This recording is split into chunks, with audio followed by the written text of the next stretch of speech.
Welcome back, dear students. So, ಈಗ menu part designing ಆಗಿತ್ತಲ್ಲ. So menu page ಅಲ್ಲಿ ಇಷ್ಟೇ ಬರೋದು. ಈಗ ನೆಕ್ಸ್ಟ್ ಈ 3 ಫೈಲ್ ಇದೆ ನೋಡಿ, os.html, java.html, wd.html ಮತ್ತೆ ಇನ್ನೊಂದು ಯಾವುದು, ಈ ಡಿಫಾಲ್ಟ್ ಮೆಸೇಜ್ ಡಿಸ್ಪ್ಲೇ ಆಗೋದಕ್ಕೆ main.html. ಈ 4 ಫೈಲ್ ನ ಈಗ ಡಿಸೈನ್ ಮಾಡ್ಕೊಳ್ಳೋಣ. ಓಕೆ, ಸೊ ಒಟ್ಟು 6 HTML ಫೈಲ್ಸ್ ಬೇಕಿತ್ತು. ಆ 6 HTML ಫೈಲ್ಸ್ ಅಲ್ಲಿ ಸೊ ಈ ಫಸ್ಟ್ ಒನ್ ಈ p4.html ಮತ್ತೆ menu.html ಆಯ್ತು. ಈಗ ನೆಕ್ಸ್ಟ್ main.html, os.html, java.html ಮತ್ತೆ wd.html. ಈ 4 ಫೈಲ್ ನ ಈಗ ಡಿಸೈನ್ ಮಾಡೋಣ, ರೈಟ್? ಸೊ ಫಸ್ಟ್ main.html ಇಂದ ಸ್ಟಾರ್ಟ್ ಮಾಡೋಣ. ಹೊಸ ಫೈಲ್ ತಗೊಳ್ತೀನಿ. ಸೊ ಇಲ್ಲಿ ಈ 4 ಫೈಲ್ ಅಲ್ಲಿ ಹೆಚ್ಚಿಗೆ ಇನ್ಫಾರ್ಮೇಶನ್ ಏನ್ ಬರೋದಿಲ್ಲ, ಕೋಡ್ ಜಾಸ್ತಿ ಏನಿಲ್ಲ, ಆಯ್ತಾ? ಸೊ ಸೇವ್ ಮಾಡ್ಕೊಳ್ಳೋಣ ಇದನ್ನ. ಇದು ಫೈಲ್ ನೇಮ್ ಬಂದು main.html. Okay, next so body tag, body bg colour equals purple, ನಿಮ್ಗೆ ಇಷ್ಟವಾಗಿರೋ ಕಲರ್ ಹಾಕೊಡಿ. ದೆನ್ ಕಲರ್ ಈಕ್ವಲ್ಸ್ ಯೆಲ್ಲೋ ಮತ್ತೆ size equals 5.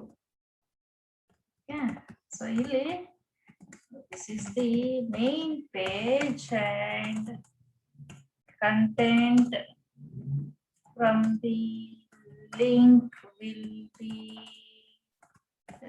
displayed here.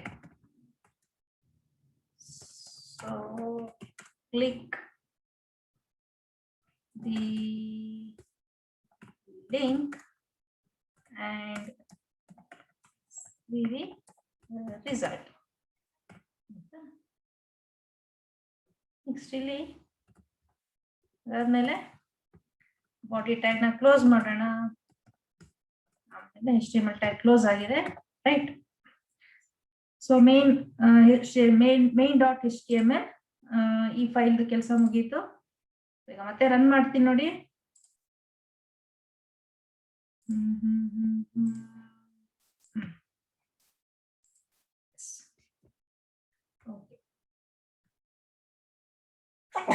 So ಇಲ್ಲಿ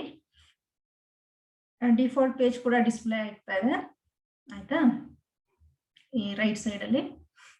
ಈಗ ನೆಕ್ಸ್ಟ್ ಏನ್ ಮಾಡ್ಬೇಕು ಅಂತಂದ್ರೆ, ಇಲ್ಲಿ ಫಸ್ಟ್ ರೋ ಅಲ್ಲಿ os.html ನ ಕೂರಿಸ್ಬೇಕು, ಸೆಕೆಂಡ್ ರೋ ಅಲ್ಲಿ ಜಾವಾ ಲ್ಯಾಂಗ್ವೇಜ್ HTML, ಮತ್ತೆ ಥರ್ಡ್ ರೋ ಅಲ್ಲಿ wd.html ಫೈಲ್ ಬರಬೇಕು. ಓಕೆ, ಸೊ ವಾಪಸ್ ಬರೋಣ ನೋಟ್ ಪ್ಯಾಡ್ಗೆ. ಸೊ ಹೊಸ ಫೈಲ್ ತಗೋಣ, HTML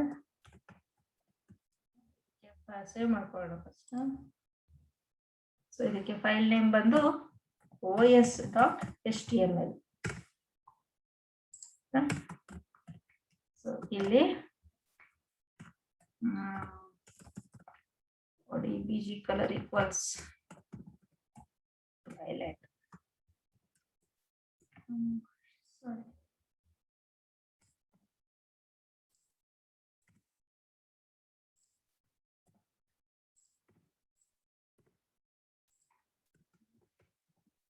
ಬಾಡಿ ಟ್ಯಾಗ್ ಕ್ಲೋಸ್ ಮಾಡೋಣ.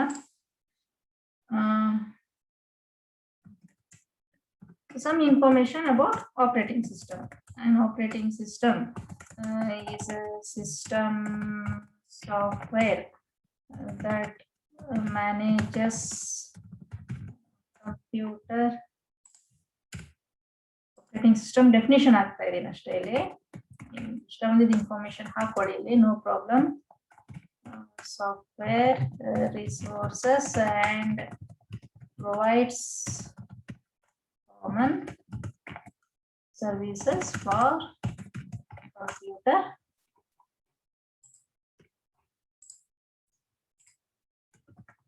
programs. ಸಾಕಷ್ಟು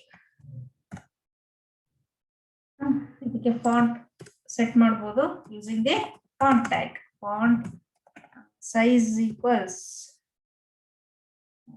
675 ಕೊಡ್ತೀನಿ. ಓಕೆ, ಸೊ ಇದು os.html ಆಯ್ತು.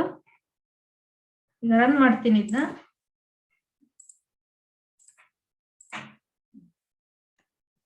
ರಿಫ್ರೆಶ್ ಮಾಡೋಣ. ಇಲ್ಲಿ ಆಪರೇಟಿಂಗ್ ಸಿಸ್ಟಮ್ ಮೇಲೆ ಕ್ಲಿಕ್ ಮಾಡಿದ್ರೆ ಫಸ್ಟ್ ರೋ ಅಲ್ಲಿ os.html ಫೈಲ್ ಡಿಸ್ಪ್ಲೇ ಆಗಬೇಕು. ಎಸ್, ಡಿಸ್ಪ್ಲೇ ಆಗ್ತಾ ಇದೆ. ಓಕೆ, ಈಗ ನೆಕ್ಸ್ಟ್ ಎರಡು ಫೈಲ್ ಮಿಕ್ಕಿದ ಫೈಲ್ ನ ಡಿಸೈನ್ ಮಾಡೋಣ.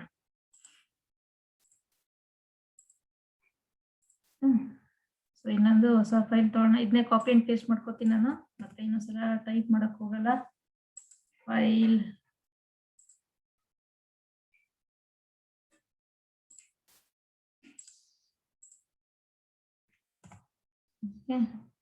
ಸೇವ್ ಮಾಡ್ಕೊಳ್ಳೋಣ ಇದನ್ನ. ಸೊ ಈ ಫೈಲ್ ನೇಮ್ ಬಂದು java.html. ಕಲರ್ ಬೇರೆ ಕೊಡೋಣ, ಗ್ರೀನ್ ಕೊಡೋಣ. ಮತ್ತೆ ಜಾವಾ ಏನ್ ಹಾಕೋಣ? Java is general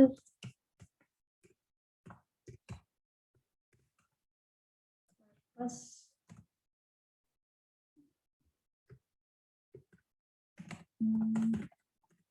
object oriented programming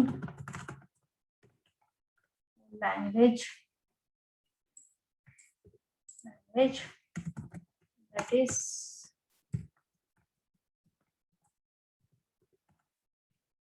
concurrent class based object oriented and supports inheritance. ಎಲ್ಲ ಓದಿದ್ರಲ್ಲ ನೀವು, ಪಾಲಿಮಾರ್ಫಿಸಮ್. ಸಾಕು ಇಷ್ಟು. ಓಕೆ,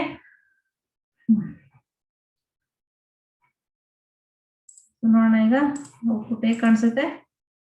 ಜಾವಾ ಮೇಲೆ ಕ್ಲಿಕ್ ಮಾಡಿದ್ರೆ ಓಕೆ, ಜಾವಾ ಅದು ಕೂಡ ಡಿಸ್ಪ್ಲೇ ಆಗ್ತಾ ಇದೆ. ಸೊ ವಾಪಸ್ ಇನ್ನೊಂದು ಫೈಲ್ ಮಿಕ್ಕೊಂಡಿದೆ ಅಲ್ಲ, wd.html. ಸೊ ಅದಕ್ಕೆ ಬರೋಣ. ಈಗ ಅದೊಂದು ಡಿಸೈನ್ ಮಾಡ್ಕೊಂಡ್ಬಿಡೋಣ. New file. ಸೊ ಇದನ್ನ ಸೇವ್ ಮಾಡೋಣ. ಸೊ ಈ ಫೈಲ್ ಯಾವ್ದಿದು? wp ಅಥವಾ wd.html. So web designing.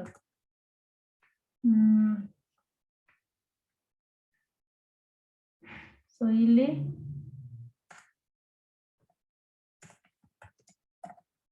encompasses different skills and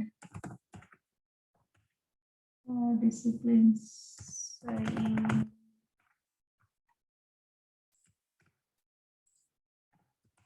Production web pages or websites using CSS, HTML, JavaScript, PHP, etc. So rough ಆಗಿ ಹಾಕಿದೀನಿ ಒಂದು ಇನ್ಫಾರ್ಮೇಶನ್. ಇದಕ್ಕೆ ಕಲರ್ ಏನ್ ಕೊಡೋಣ? ರೆಡ್ ಬೇಡ, ಯಾವುದು ಕಲರ್ ಇಲ್ಲ ಅಲ್ಲ, ರೆಡ್ ಕೊಟ್ಟಿರ್ತೀನಿ. ಆಯ್ತಾ? ಎಸ್. ಸೊ ರನ್ ಮಾಡ್ತೀನಿ ನೋಡಿ ಈ ಪ್ರೋಗ್ರಾಮ್ನ. ಸೊ ಅಲ್ಲಿಗೆ ಎಲ್ಲ HTML ಪಾರ್ಟ್ ಇಸ್ ಓವರ್. ನಮ್ಮ ಪ್ರೋಗ್ರಾಮ್ ಪಾರ್ಟ್ ಎಲ್ಲ ಮುಗೀತು. ರಿಫ್ರೆಶ್ ಮಾಡ್ತೀನಿ. ಸೊ ವೆಬ್ ಪ್ರೋಗ್ರಾಮಿಂಗ್ ಮೇಲೆ ಕ್ಲಿಕ್ ಮಾಡಿದ್ರೆ ಥರ್ಡ್ ರೋ ಅಲ್ಲಿ so web programming related information display ಆಗ್ತಾ ಇದೆ. ಅದೇ ರೀತಿ ಜಾವಾ ಲ್ಯಾಂಗ್ವೇಜ್ ಮತ್ತೆ ಆಪರೇಟಿಂಗ್ ಸಿಸ್ಟಮ್.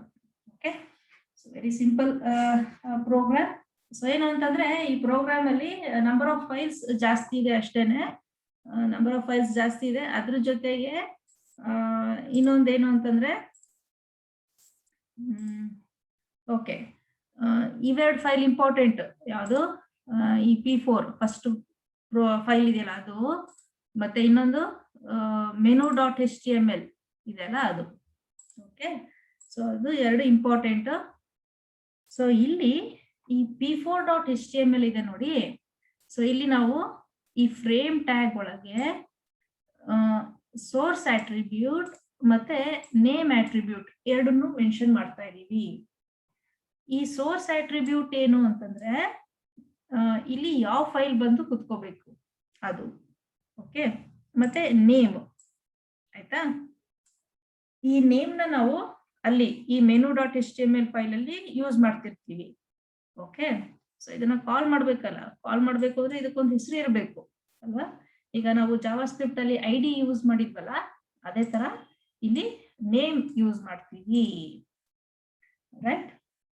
ಸೊ ಮತ್ತೆ ಇಲ್ಲೂ ಅಷ್ಟೇ, ಇಲ್ಲಿ ಮೂರು ರೋಸ್ ಆಗಿ ಡಿವೈಡ್ ಮಾಡಿದೀವಲ್ಲ, ಆ 3 ರೋಸ್ಗೆ ಸೋರ್ಸ್ ಆಟ್ರಿಬ್ಯೂಟ್ ಇರುತ್ತೆ, ಮತ್ತೆ ನೇಮ್ ಆಟ್ರಿಬ್ಯೂಟ್ ಕೂಡ ಇರುತ್ತೆ. ಓಕೆ, ಸೊ ನೇಮ್ಗೆ ನಾನು ಇಲ್ಲಿ ನೀವು ಫೈಲ್ 1, ಫೈಲ್ 2, ಫೈಲ್ 3 ಅಂತಾನೂ ಕೊಡ್ಬೋದು, ಅಥವಾ ಫ್ರೇಮ್ 1, ಫ್ರೇಮ್ 2, ಫ್ರೇಮ್ 3 ಅಂತಾನೂ ಕೊಡ್ಬೋದು. ನಾನು ಇಲ್ಲಿ BSc1, BSc2, BSc3 ಅಂತ ಕೊಟ್ಟಿದ್ದೀನಿ, ರೈಟ್? ಸೊ ಇಲ್ಲಿ menu.html ಅಲ್ಲಿ ಈ ಡಿಫಾಲ್ಟ್ ಪೇಜ್ ಇರುತ್ತೆ. ಮತ್ತೆ ಮೆನು ಅಲ್ಲಿ ಈಗ ಇಲ್ಲಿ ನೋಡಿ, ಈ ಪೇಜ್ ಅಲ್ಲಿ ಅಲ್ಲಿ ಸೈಡ್ ಅಲ್ಲಿ ಆ ಮೆನು ಡಿಸ್ಪ್ಲೇ ಆಗ್ತಾ ಇದೆಯಲ್ಲ ಅಲ್ಲಿ, ಈ os.html ಮೇಲೆ ಕ್ಲಿಕ್ ಮಾಡಿದಾಗ, ಅಂದ್ರೆ ಆಪರೇಟಿಂಗ್ ಸಿಸ್ಟಮ್ ಮೇಲೆ ಕ್ಲಿಕ್ ಮಾಡಿದಾಗ ಏನಾಗಬೇಕು ಅಂತ ಇಲ್ಲಿ ಮೆನ್ಷನ್ ಮಾಡ್ತಾ ಇದೀವಿ. ಸೊ ಆಪರೇಟಿಂಗ್ ಸಿಸ್ಟಮ್ ಮೇಲೆ ಕ್ಲಿಕ್ ಮಾಡಿದಾಗ, ಲಿಂಕ್ ಮೇಲೆ ಕ್ಲಿಕ್ ಮಾಡಿದಾಗ, ಸೊ os.html ಅನ್ನೋದು ಡಿಸ್ಪ್ಲೇ ಆಗ್ಬೇಕು. ಎಲ್ಲಿ ಡಿಸ್ಪ್ಲೇ ಆಗ್ಬೇಕು? BSc1 ಅನ್ನೋ ಫ್ರೇಮ್ ಅಲ್ಲಿ. ಸೊ ಅದಕ್ಕೆ ಟಾರ್ಗೆಟ್ ಈಕ್ವಲ್ಸ್ BSc1. ಗೊತ್ತಾಯ್ತಾ? ಅಲ್ಲಿ ನೇಮ್ ಅಂತ ಏನು ಕೊಟ್ವಿ ಅಂತ ಗೊತ್ತಾಯ್ತಾ? ಈ P4 ಅಲ್ಲಿ ಇಲ್ಲಿ ನೇಮ್ ಕೊಟ್ಟಿದೀವಲ್ಲ, ಸೊ ಏನಕ್ಕೆ ಕೊಟ್ಟಿದ್ದು ಅಂತ ಈಗ ಅರ್ಥ ಆಯ್ತು ಅನ್ಸುತ್ತೆ ನಿಮ್ಗೆ, ಅನ್ಕೊಳ್ತೀನಿ. ಸೊ ಇಲ್ಲಿ ಮೆನು ಅಲ್ಲಿ ಟಾರ್ಗೆಟ್ ಮೆನ್ಷನ್ ಮಾಡ್ಬೇಕಲ್ಲ, ಸೊ ಅದಕ್ಕೇನೆ ಅಲ್ಲಿ ನೇಮ್ ಕೊಡ್ಬೇಕು, ರೈಟ್? ಸೊ 3 ಇಂಪಾರ್ಟೆಂಟ್ ಆಟ್ರಿಬ್ಯೂಟ್ಸ್ ಇಲ್ಲಿ, ಒಂದು ಸೋರ್ಸ್, ಇನ್ನೊಂದು ನೇಮ್ ಆ ಫ್ರೇಮ್ಸ್ ಒಳಗೆ, ಮತ್ತೆ ಇಲ್ಲಿ ಟಾರ್ಗೆಟ್ ಆಟ್ರಿಬ್ಯೂಟ್. ಈ ಆಂಕರ್ ಟ್ಯಾಗ್ ಒಳಗೆ ಟಾರ್ಗೆಟ್ ಆಟ್ರಿಬ್ಯೂಟ್ ನ ಯೂಸ್ ಮಾಡ್ತೀವಿ, ರೈಟ್? ಸೊ ಟಾರ್ಗೆಟ್ ಆಟ್ರಿಬ್ಯೂಟ್ ಅಲ್ಲಿ href ಆಟ್ರಿಬ್ಯೂಟ್, ಮತ್ತೆ ಸಾರಿ ಆಂಕರ್ ಟ್ಯಾಗ್ ಅಲ್ಲಿ ಈ href ಆಟ್ರಿಬ್ಯೂಟ್ ಮತ್ತೆ ಟಾರ್ಗೆಟ್ ಆಟ್ರಿಬ್ಯೂಟ್ ಇವೆರಡು ಇಂಪಾರ್ಟೆಂಟ್, ರೈಟ್? ಸೊ ಅದೇ ರೀತಿ ಜಾವಾ ಲ್ಯಾಂಗ್ವೇಜ್ ಮೇಲೆ ಕ್ಲಿಕ್ ಮಾಡಿದಾಗ, so that should take you to java.html file, and that java.html file should be displayed in this frame, that is BSc2 frame. Okay, so ಅದೇ ರೀತಿ web programming ಮೇಲೆ click ಮಾಡಿದಾಗ ಅದು wd.html ಅನ್ನೋ file display ಆಗ್ಬೇಕು. ಎಲ್ಲಿ display ಆಗ್ಬೇಕು? ಆ ಥರ್ಡ್ ರೋ ಅಲ್ಲಿ. ಆ ಥರ್ಡ್ ರೋದ ಹೆಸರೇನು? BSc3, right? ಸೊ ಇಲ್ಲಿಗೆ ಅರ್ಥ ಆಯ್ತು ಅನ್ಕೊಳ್ತೀನಿ ನಿಮಗೆ.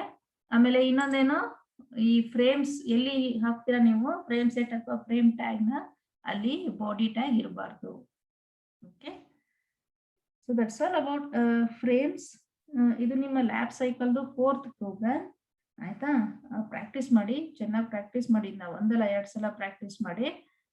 ಓಕೆ, ಸೊ ಗ್ರೂಪ್ ಅಲ್ಲಿ ಹಾಕಿದ್ದೀನಿ ಈ ಪ್ರೋಗ್ರಾಮ್ನ. ಈಗ ನೆಕ್ಸ್ಟ್ ಇನ್ನೊಂದು ಪ್ರೋಗ್ರಾಮ್ ಮಿಕ್ಕೊಂಡಿದೆ ಲ್ಯಾಬ್ ಸೈಕಲ್ ಅಲ್ಲಿ. ಇನ್ನು 2 ಪ್ರೋಗ್ರಾಮ್ ಇದೆ ಅನ್ಕೊಳ್ತೀನಿ. ಓಕೆ, ಸೊ ಯಾವ್ದಪ್ಪ ಅದು ಅಂತಂದ್ರೆ ಫಸ್ಟ್ ಪ್ರೋಗ್ರಾಮ್ ಶೇರ್ ಮಾಡ್ತೀನಿ, ಒಂದು ಸೆಕೆಂಡ್.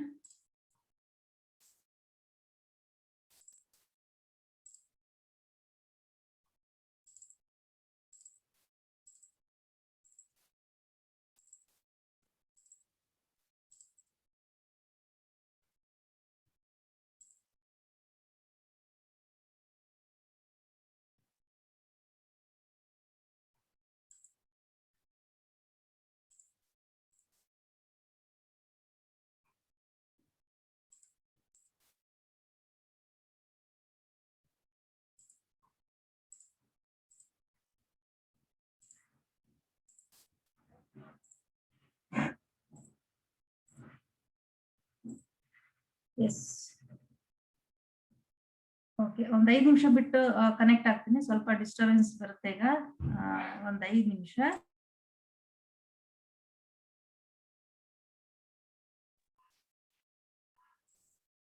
ಓಕೆ.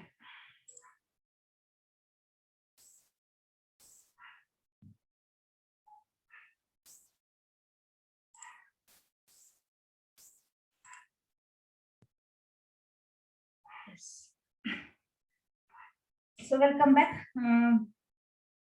ಸೊ ಇಲ್ಲಿ ಲ್ಯಾಬ್ ಸೈಕಲ್ ಅಲ್ಲಿ ಪಾರ್ಟ್ ಎ ಅಲ್ಲಿ ಈಗ ಫ್ರೇಮ್ಸ್ ಪ್ರೋಗ್ರಾಮ್ ಮುಗೀತು.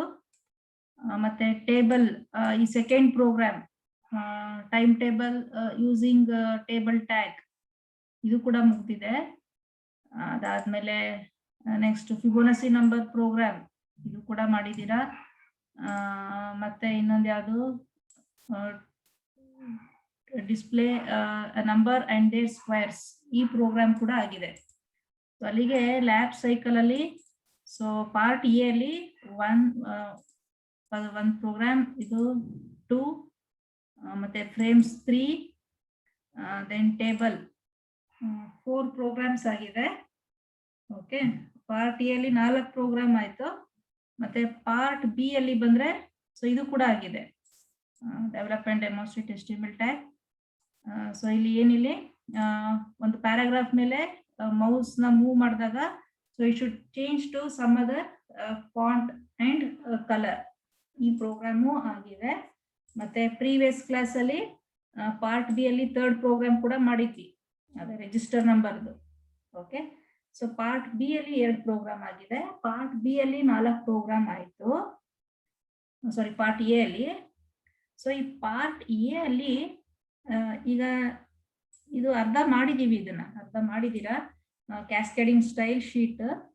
ಓಕೆ, ಸೊ ಈ ಕ್ಯಾಸ್ಕೇಡಿಂಗ್ ಸ್ಟೈಲ್ ಶೀಟ್ ಅಲ್ಲಿ ಏನು ಅಂತಂದ್ರೆ there are 3 types of cascading style sheets. So ಒಂದು ಎಕ್ಸ್ಟರ್ನಲ್ ಲೆವೆಲ್, ಇನ್ನೊಂದು ಡಾಕ್ಯುಮೆಂಟ್ ಲೆವೆಲ್, ಮತ್ತೆ ಇನ್ಲೈನ್ ಲೆವೆಲ್. ಇದರ ಮಾಡಿದೀರಾ ನೀವು, ಬಟ್ ಇದೇ ಡಾಕ್ಯುಮೆಂಟ್ ಲೆವೆಲ್, ಇದೇ ಇನ್ಲೈನ್ ಲೆವೆಲ್ ಅಂತ ನಿಮ್ಗೆ ಗೊತ್ತಿಲ್ಲ, ರೈಟ್? ನೆಕ್ಸ್ಟ್ ಕ್ಲಾಸ್ ಅಲ್ಲಿ ಮಾಡಿಸ್ತೀನಿ, ಆಯ್ತಾ? ಸೊ ಮತ್ತೆ ಈ ಫಸ್ಟ್ ಪ್ರೋಗ್ರಾಮ್ ಇದೆ ನೋಡಿ, ಫಸ್ಟ್ ಪ್ರೋಗ್ರಾಮ್ ಕೂಡ ಆಲ್ಮೋಸ್ಟ್ ಎಲ್ಲ ಪ್ರತಿಯೊಂದು ಪ್ರೋಗ್ರಾಮ್ ಅಲ್ಲೂ ಈ ಟ್ಯಾಗ್ ನ ಯೂಸ್ ಮಾಡಿದೀವಿ. ಯಾವುದು formatting tag, font tag, style tag, ಮತ್ತೆ ಕಲರ್ ಎಲ್ಲ ಹಾಕಿದೀವಲ್ಲ, ಅದು. ಮತ್ತೆ hyperlink, images, then different types of list ಎಲ್ಲ ಆಲ್ರೆಡಿ ಕಲ್ತ್ಕೊಂಡಿದ್ದೀರಾ ನೀವು. ಓಕೆ, ಸೊ ಈ ಫಸ್ಟ್ ಪ್ರೋಗ್ರಾಮ್ ನ ಸೊ ಇದನ್ನ ನಾನು ನಿಮಗೆ ಬಿಡ್ತೀನಿ, ಯಾರು ನೀಟಾಗಿ ಡಿಸೈನ್ ಮಾಡ್ತೀರಾ ನೋಡೋಣ. ಇಲ್ಲಿ ನೀವು ಏನ್ ಮಾಡ್ಬೋದು ಅಂತಂದ್ರೆ ರೆಸ್ಯೂಮ್ ತಗೊಳ್ಳಿ, ನಿಮ್ಮ ರೆಸ್ಯೂಮ್, ಅದೇ ಬಯೋಡೇಟಾ ಇರುತ್ತಲ್ಲ ಅದು. ಇಲ್ಲ ಅಂತಂದ್ರೆ ನಿಮ್ಮ ಕಾಲೇಜ್ದು web page, first home page ಇರುತ್ತಲ್ಲ, ಸೊ ಅದನ್ನ ಡಿಸೈನ್ ಮಾಡೋದು. ಓಕೆ, ಸೊ ಅಲ್ಲಿ ಏನಿರ್ಬೇಕು ಅಂತಂದ್ರೆ ಸೊ ನಿಮ್ಮ ಕಾಲೇಜ್ ಹೆಸರು ಇರುತ್ತೆ, ಮತ್ತೆ ಕಾಲೇಜ್ ಹೆಸರು ಕೆಳಗೆ ಏನು ಕಾಲೇಜ್ ಬಗ್ಗೆ ಒಂದು ಪ್ಯಾರಾಗ್ರಾಫ್ ಆಫ್ ಇನ್ಫಾರ್ಮೇಶನ್, ದೆನ್ ಅದ್ರ ಕೆಳಗೆ ಲಿಸ್ಟ್ ಆಫ್ ಕೋರ್ಸಸ್ ಅವೈಲಬಲ್, ಅದಕ್ಕೆ ಲಿಸ್ಟ್ಗಳನ್ನ ಹಾಕ್ಬೋದು ಅಲ್ವಾ. ಮತ್ತೆ ಇಲ್ಲಿ ಇಮೇಜ್ ಬಂದು ನಿಮ್ಮ ಕಾಲೇಜ್ದು ಇಮೇಜ್, ಅದನ್ನ ಹಾಕ್ತೀರಾ, ರೈಟ್? ಸೊ ನಿಮ್ ಕಾಲೇಜ್ ಪಿಕ್ಚರ್ ಹಾಕ್ತೀರಾ. ಆಮೇಲೆ ಡಿಫ್ರೆಂಟ್ ಟೈಪ್ಸ್ ಆಫ್ ಲಿಸ್ಟ್ ಅಲ್ಲಿ ಆರ್ಡರ್ಡ್ ಲಿಸ್ಟ್, ಅನ್ಆರ್ಡರ್ಡ್ ಲಿಸ್ಟ್ ಬರುತ್ತೆ ಅಲ್ಲ. ಈಗ ಆರ್ಡರ್ಡ್ ಲಿಸ್ಟ್ ಅಲ್ಲಿ courses available, BA, BSc, BCom ಅದು. ಮತ್ತೆ ಈಗ BSc ಒಳಗೆ ಬಂದ್ರೆ ಅಲ್ಲಿ ಅನ್ಆರ್ಡರ್ಡ್ ಲಿಸ್ಟ್ ಹಾಕ್ಬೋದು. BSc ಅಲ್ಲಿ ನಿಮ್ಗೆ you have PMCS and PCM ಅಲ್ಲ, ಅದಕ್ಕೆ ಅನ್ಆರ್ಡರ್ಡ್ ಲಿಸ್ಟ್ ಹಾಕ್ಬೋದು, ರೈಟ್? ಮತ್ತೆ ಹೈಪರ್ ಲಿಂಕ್ ಟ್ಯಾಗ್ ಅಂತಂದ್ರೆ ಈಗ ಅಲ್ಲಿ ನಿಮ್ಮ ಕಾಲೇಜ್ ವೆಬ್ ಪೇಜ್ ಇಂದ ಯಾವುದು ರಿಸಲ್ಟ್ಸ್ ಪೇಜ್ ಇರುತ್ತಲ್ಲ, ಅಥವಾ ಯೂನಿವರ್ಸಿಟಿ ವೆಬ್ಸೈಟ್ ಪೇಜ್ ಲಿಂಕ್ ನ ಕೊಡ್ಬೋದು. Click here to link to see the results ಅಂತ ಹೇಳ್ಬಿಟ್ಟು, ಸೊ ಅಲ್ಲಿ ಯೂನಿವರ್ಸಿಟಿ ಆಫ್ ಮೈಸೂರು ವೆಬ್ಸೈಟ್ಗೆ ಲಿಂಕ್ ಕೊಡೋದು. ಓಕೆ, ಮತ್ತೆ ಹೆಡ್ಡಿಂಗ್ ಇರುತ್ತಲ್ಲ ಕಾಲೇಜ್ ಹೆಸರು, ಸೊ ಅದಕ್ಕೆ ಅದನ್ನ ಬೋಲ್ಡ್ ಮಾಡೋದು, ಮತ್ತೆ ಅದನ್ನ ಲಾರ್ಜರ್ ಸೈಜ್ ಅಲ್ಲಿ ಡಿಸ್ಪ್ಲೇ ಮಾಡೋದು, ಅದನ್ನೇ ಬೇರೆ ಫಾಂಟ್, ಬೇರೆ ಕಲರ್ ಅಲ್ಲಿ ಡಿಸ್ಪ್ಲೇ ಮಾಡ್ಬೋದು. ಮತ್ತೆ ನಿಮ್ ಕಾಲೇಜ್ ಇನ್ಫಾರ್ಮೇಶನ್ ಹಾಕಿರ್ತಿರಲ್ಲ ಪ್ಯಾರಾಗ್ರಾಫ್ ಅಲ್ಲಿ, ಸೊ ಅದಕ್ಕೆ ಬೇರೆ ಫಾಂಟ್, ಬೇರೆ ಕಲರ್, ಬೇರೆ ಸ್ಟೈಲ್ ಎಲ್ಲ ಕೊಟ್ಬಿಟ್ಟು ಮಾಡ್ಬೋದು, ನೀಟಾಗಿ ಮಾಡ್ಬೋದು. ಓಕೆ, ಸೊ ಇಲ್ಲ ಅಂತಂದ್ರೆ ರೆಸ್ಯೂಮ್ ಕೂಡ ಮಾಡ್ಬೋದು, ನಿಮ್ಮ ಬಯೋಡೇಟಾ ಕೂಡ ಮಾಡ್ಬೋದು, ಅದೊಂದು ಆಪ್ಷನ್ ಇದೆ, ರೈಟ್. ಸೊ ಅದಕ್ಕೆ ಇಲ್ಲಿ ತುಂಬಾ ಆಪ್ಷನ್ಸ್ ಇದೆ, ನೀವು ಎಷ್ಟು ಚೆನ್ನಾಗಿ ಬೇಕಾದ್ರೂ ಡಿಸೈನ್ ಮಾಡ್ಬೋದು, ಆಯ್ತಾ, ಈ ಎಲ್ಲಾ ಟ್ಯಾಗ್ಗಳನ್ನ ಯೂಸ್ ಮಾಡ್ಕೊಂಡು. ಸೊ ಈ ಫಸ್ಟ್ ಎಕ್ಸರ್ಸೈಸ್ ನ ನಿಮ್ಗೆ ಬಿಡ್ತೀನಿ, ಯಾರು ಚೆನ್ನಾಗಿ ಮಾಡ್ತೀರಾ ಅವ್ರದನ್ನೇ ಇಟ್ಕೊಳ್ಳೋಣ, ಆಯ್ತಾ, ಲ್ಯಾಬ್ ಮ್ಯಾನ್ಯರ್ ಅಲ್ಲಿ ಅವ್ರದನ್ನೇ ಹಾಕೊಳ್ಳೋಣ, ಆ ಎಕ್ಸರ್ಸೈಸ್ ನ ಹಾಕೊಳ್ಳೋಣ, ರೈಟ್. ಸೊ ಈಗ ನಾಳೆ ಕ್ಲಾಸ್ ಅಲ್ಲಿ ಈ ಕ್ಯಾಸ್ಕೇಡಿಂಗ್ ಸ್ಟೈಲ್ ಶೀಟ್ ಇದನ್ನ ಮುಗಿಸ್ಬಿಡೋಣ. ಸೊ ಅಲ್ಲಿಗೆ ಎಷ್ಟು 6 ಪ್ರೋಗ್ರಾಮ್ಸ್ ಆಗುತ್ತೆ ಪಾರ್ಟ್ ಎ ಅಲ್ಲಿ. ಇದು 7th ಪ್ರೋಗ್ರಾಮ್ ಬಂದು ಇದು PHP ಇದು. ಈ PHP ಇದು ಸ್ಟಾರ್ಟ್ ಮಾಡ್ತೀನಲ್ಲ, ಸೊ ಅವಾಗ ಈ ಫಂಕ್ಷನ್ಸ್ ಎಲ್ಲ ಬರುತ್ತೆ, ಸಾರ್ಟ್, ಎ ಸಾರ್ಟ್, ಮತ್ತೆ ರಿವರ್ಸ್ ಸಾರ್ಟ್. ಓಕೆ, ಇದು ಮೀಡಿಯನ್ ಆಫ್ ದಿ ಅರೇ, ಇದೊಂದು ಮಾಡ್ಸೋಣ ಇದನ್ನ. ಸೊ ಅದಾದ್ಮೇಲೆ ಈ ಮಿಕ್ಕಿದ್ದು ಪ್ರೋಗ್ರಾಮ್ ಎಲ್ಲ PHP ಬರುತ್ತೆ. ಸೊ ಇದೊಂದು HTML ಇದೆ, ಇದನ್ನ ಟ್ರೈ ಮಾಡೋಣ, ರೈಟ್. ಆದ್ರೆ ನಾಳೆ ಕ್ಲಾಸಲ್ಲಿ ಮಾಡೋಣ ಇದನ್ನ. ಓಕೆ, ಈಗ ಈ ಕ್ಯಾಸ್ಕೇಡಿಂಗ್ ಸ್ಟೈಲ್ ಶೀಟ್ ಬಗ್ಗೆ ಸ್ವಲ್ಪ ತಿಳ್ಕೊಳ್ಳೋಣ. 3 types of cascading style sheet ಬರುತ್ತೆ ಅಂತ ಹೇಳಿದೆ ಅಲ್ಲ. ಇಲ್ಲಿ ಇದು ಹೇಗೆ ಅಂತಂದ್ರೆ, ನೋಟ್ ಪ್ಯಾಡಿಗೆ ಬರ್ತೀನಿ ನೋಡಿ.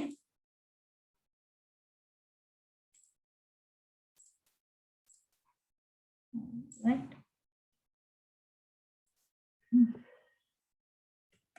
cascading style sheets.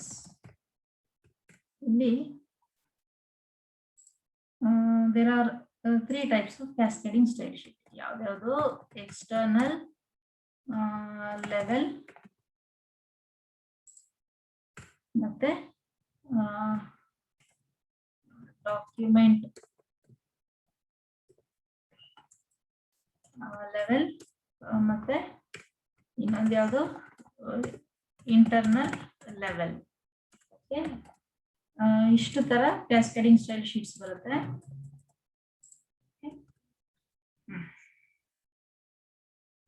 ಇಲ್ಲಿ ಈ ಡಾಕ್ಯುಮೆಂಟ್ ಲೆವೆಲ್ ಹೇಗೆ ಅಂತಂದ್ರೆ, ಇಲ್ಲಿ ತರ HTML ಟ್ಯಾಗ್ ಒಳಗೆ ನೀವು ಒಂದು ಪ್ಯಾರಾಗ್ರಾಫ್ ಹಾಕಿರ್ತೀರಾ ಅಲ್ವಾ. ಮೈ ಫಸ್ಟ್ ಪ್ಯಾರಾಗ್ರಾಫ್ ಏನೋ ಒಂದು ಟೈಪ್ ಮಾಡಿರ್ತೀರಾ, ಪ್ಯಾರಾಗ್ರಾಫ್ ನ ಕ್ಲೋಸ್ ಮಾಡಿರ್ತೀರಾ. ಸೊ ಇಲ್ಲಿ ಪ್ಯಾರಾಗ್ರಾಫ್ ಸ್ಟೈಲ್ ಈಕ್ವಲ್ಸ್ ಏನು ಕಲರ್ ಬ್ಲೂ ಅಂತ ಕೊಡ್ತೀವಲ್ಲ. ಸೊ ದಿಸ್ ಈಸ್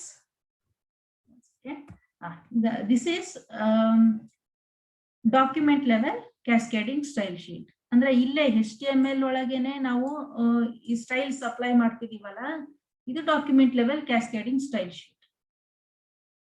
ಮತ್ತೆ ಇಂಟರ್ನಲ್ ಲೆವೆಲ್ ಸ್ಟೈಲ್ ಶೀಟ್ ಏನು ಅಂತಂದ್ರೆ, ಈಗ ನಾವು ಸ್ಟೈಲ್ ಟ್ಯಾಗ್ ಯೂಸ್ ಮಾಡ್ಕೊಂಡು ಸ್ಟೈಲ್ಸ್ ಅಪ್ಲೈ ಮಾಡಿದ್ವಿ ನೋಡಿ, ಕಲರ್ಸ್ ಎಲ್ಲ ಅಪ್ಲೈ ಮಾಡಿದ್ವಲ್ಲ, ಈ ರೀತಿ ಪ್ಯಾರಾಗ್ರಾಫ್, ಮತ್ತೆ ಇದಕ್ಕೆ ಏನೋ ಕಲರ್ ಬ್ಲೂ ಅಂತೆಲ್ಲ ಈ ತರ ಹಾಕಿದ್ವಲ್ಲ. ಸೊ ಇದು ಬಂದು what is that internal level cascading style sheet. Okay, so ಇನ್ನೊಂದು external level cascading style sheet ಅಂತ ಬರುತ್ತೆ. ಸೊ ಇದು ಯಾವ ತರ ಅಂತಂದ್ರೆ, ಈ HTML ಫೈಲ್ ಅಲ್ಲಿ ಎಲ್ಲುವೆ ನೀವು ಸ್ಟೈಲ್ಸ್ ನ ಮೆನ್ಷನ್ ಮಾಡೋದಿಲ್ಲ. ಸೊ ಅದಕ್ಕೆ ಅಂತಾನೆ ಇನ್ನೊಂದು ಬೇರೆ ಫೈಲ್ ಇರುತ್ತೆ, ಆಯ್ತಾ. ಸ್ಟೈಲ್ಸ್ ನೆಲ್ಲ ಇನ್ನೊಂದು ಫೈಲ್ ಅಲ್ಲಿ ಬರ್ದಿರ್ತೀರಾ. ಸೊ ಫಾರ್ ಎಕ್ಸಾಂಪಲ್ ಒಂದು ಹೊಸ ಫೈಲ್ ತಗೊಳ್ತೀನಿ ನೋಡಿ. ಸೊ ಇಲ್ಲಿ ಸ್ಟೈಲ್ ಎಲ್ಲ ಡಿಫೈನ್ ಮಾಡಿರ್ತೀರಾ ಈ ಹೊಸ ಫೈಲ್ ಅಲ್ಲಿ. ಸ್ಟೈಲ್ ಟ್ಯಾಗ್ ಹಾಕೊಂಡು ಪ್ಯಾರಾಗ್ರಾಫ್ಗೆ ಇನ್ನೊಂದಷ್ಟು ಸ್ಟೈಲ್ನೆಲ್ಲ ಹಾಕಿರ್ತೀರಾ, ರೈಟ್.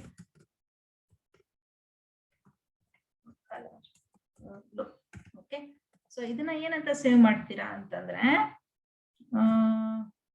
style.css ಅಂತ ಸೇವ್ ಮಾಡಿರ್ತೀರಾ. ಓಕೆ, ಸೊ ಇದು ಬೇರೆ ಇನ್ನೊಂದು ಫೈಲ್ ಅಲ್ಲಿ ಇದೆ. ಈ ಕ್ಯಾಸ್ಕೇಡಿಂಗ್ ಸ್ಟೈಲ್ ಶೀಟ್ ನಾವು ಸಪರೇಟ್ ಆಗಿ ಇಟ್ಟಿದೀವಲ್ಲ, ಸೊ ಇದನ್ನ ನಾವು ನಮ್ಮ HTML ಫೈಲ್ ಅಲ್ಲಿ ಎಂಬೆಡ್ ಮಾಡಬಹುದು. ಓಕೆ, ಸೊ ಹೇಗೆ ಅಂತಂದ್ರೆ ಈ HTML ಫೈಲ್ ಅಲ್ಲಿ, ಸೊ ಇಲ್ಲಿ ಒಂದು ಟ್ಯಾಗ್ ಯೂಸ್ ಮಾಡ್ಬೇಕಾಗುತ್ತೆ. ಇಟ್ ಈಸ್ ಲಿಂಕ್ ಟ್ಯಾಗ್ ಅಂತ ಒಂದು ಯೂಸ್ ಮಾಡ್ತೀವಿ ಆಯ್ತಾ. ಸೊ ಈ ಲಿಂಕ್ ಟ್ಯಾಗ್ ಯೂಸ್ ಮಾಡ್ಕೊಂಡು ನಾವು ಇಲ್ಲಿ ಫೈಲ್ ನೇಮ್ ನ ಮೆನ್ಷನ್ ಮಾಡ್ಬೇಕಾಗತ್ತೆ. ಐ ಥಿಂಕ್ ರೆಫರೆನ್ಸ್ ಅಟ್ರಿಬ್ಯೂಟ್ ಏನೋ ಒಂದು ಯೂಸ್ ಮಾಡ್ತೀವಿ, ನಾನು ನಾಳೆ ಕರೆಕ್ಟ್ ಆಗಿ ಹೇಳ್ತೀನಿ ನಿಮ್ಗೆ. ಓಕೆ, ಸೊ ರೆಫರೆನ್ಸ್ ಅಥವಾ ರಿಲೇಷನ್ ಅಟ್ರಿಬ್ಯೂಟ್ ರಿಲೇಟಿವ್ ಅನ್ಸುತ್ತೆ. ಸೊ ಅಟ್ರಿಬ್ಯೂಟ್ ಯೂಸ್ ಮಾಡಿಕೊಂಡು ನಾವು ಫೈಲ್ ನೇಮ್ ನ ಸ್ಪೆಸಿಫೈ ಮಾಡ್ತೀವಿ. ಸೊ ನಮ್ಮ ಫೈಲ್ ನೇಮ್ ಏನು style.css ಅಂತ ಇತ್ತಲ್ಲ, ಆ ಫೈಲ್ ನೇಮ್ ನ ಇಲ್ಲಿ ಹಾಕ್ಬೇಕು. ಸೊ ಅವಾಗ ಇದು ಏನಾಗುತ್ತೆ ಅಂತಂದ್ರೆ this becomes external level cascading style sheet. Okay, so ಮೂರು ತರ ನಾವು ಸ್ಟೈಲ್ಸ್ ನ ಮೆನ್ಷನ್ ಮಾಡಬಹುದು. ಸೊ ಒಂದು ಈ HTML ಪಾರ್ಟ್ ಒಳಗೆ ಸ್ಟೈಲ್ ನ ಡಿಫೈನ್ ಮಾಡ್ತೀವಿ. ಇನ್ನೊಂದು ಹೇಗೆ ಅಂತಂದ್ರೆ ಸೊ ಅದೇ ಫೈಲ್ ಅಲ್ಲಿ but using style tag. So ಇದೊಂದು ಮೆಥಡ್ ಆಯ್ತು. ಮತ್ತೆ ಇನ್ನೊಂದು ಮೆಥಡ್ ಏನು ಅಂತಂದ್ರೆ external level cascading style sheet ಹೇಗೆ ಅಂತಂದ್ರೆ ಆ ಸ್ಟೈಲ್ಸ್ ನೇ ಸಪರೇಟ್ ಫೈಲ್ ಅಲ್ಲಿ ಇಟ್ಬಿಟ್ಟು ಆ ಫೈಲ್ ನ ನಾವು ಈ HTML ಫೈಲ್ ಅಲ್ಲಿ ಇನ್ಕ್ಲೂಡ್ ಮಾಡೋದು. ಈಗ ನೀವು ಸಿ ಪ್ರೋಗ್ರಾಮಿಂಗ್ ಅಲ್ಲಿ ಹ್ಯಾಶ್ ಇನ್ಕ್ಲೂಡ್ ಹಾಕ್ತಿರಲ್ಲ, ಹ್ಯಾಶ್ ಇನ್ಕ್ಲೂಡ್ ಏನು stdio.h ಅಂತ ಹಾಕ್ತಿರಲ್ಲ, ಅದೇ ರೀತಿ. ಓಕೆ, ಸೊ ಅದೇ ರೀತಿ ಈ ಲಿಂಕ್ ಟ್ಯಾಗ್ ನ ಯೂಸ್ ಮಾಡ್ತೀವಿ, right. So this is external level cascading style sheet. So ಇದನ್ನ ಡೀಟೇಲ್ ಆಗಿ ನಾಳೆ ತಿಳ್ಕೊಳ್ಳೋಣ. ನಾಳೆ ಕ್ಲಾಸ್ ಅಲ್ಲಿ ಇದು ಲ್ಯಾಬ್ ಸೈಕಲ್ ಥರ್ಡ್ ಪ್ರೋಗ್ರಾಮ್ ಆಗುತ್ತೆ. ಸೊ ಈ ಫಸ್ಟ್ ಪ್ರೋಗ್ರಾಮ್ ನ ನೀವೇ ಟ್ರೈ ಮಾಡಿ, ರೈಟ್. ಸೊ ಇವತ್ತು ಕ್ಲಾಸ್ ಇಲ್ಲಿಗೆ ಎಂಡ್ ಮಾಡೋಣ. ಮತ್ತೆ ನಾಳೆ 11 o'clock ಮೀಟ್ ಆಗೋಣ.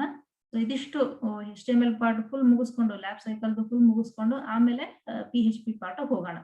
ಸೊ ಈ PHP ಎಲ್ಲ ಮುಗಿದ್ಮೇಲೆ ಆಮೇಲೆ ಇನ್ನೊಂದು ಪೆಂಡಿಂಗ್ ಇದೆಯಲ್ಲ ಪೈಥಾನ್ SEC, ಅದನ್ನ ಸ್ಟಾರ್ಟ್ ಮಾಡೋಣ, ರೈಟ್. ಸೊ ಪ್ರಾಕ್ಟೀಸ್ ಮಾಡಿ ಮನೇಲಿ ಚೆನ್ನಾಗಿ. Thank you dear students, thanks for joining online class. Thank you madam. Thank you. ಏನಾದ್ರು ಡೌಟ್ ಇದೆಯಾ? ಏನಾದ್ರು ಡೌಟ್ ಇದ್ರೆ ಕೇಳಿ.